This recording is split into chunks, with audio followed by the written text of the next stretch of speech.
Welcome, today in front of me ALCATEL 1 2022, and I'll show you how to log out from Gmail account on this device.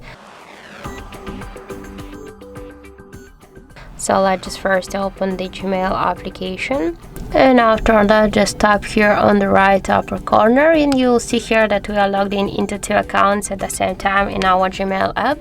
Just to log out in Gmail application from these accounts, you should log out from the Google account on this device. So just to do that, click to manage accounts on this device, and now we can see here the Google account settings. So just to log out, for example, from the first account, just click here and tap to remove account, then confirm your actions by click to remove account again. And now we can see that in Google account settings we stay only with one Google account. So let's just go back to the application.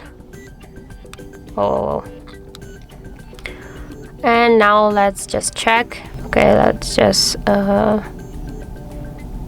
refresh the application.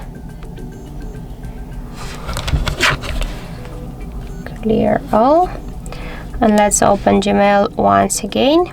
So just click here in the right upper corner, and now we can see that we stay only with one Gmail account in our Gmail app. So that's it. Thank you for watching, and if you find this video helpful, don't forget to leave a like, comment, and to subscribe our channel.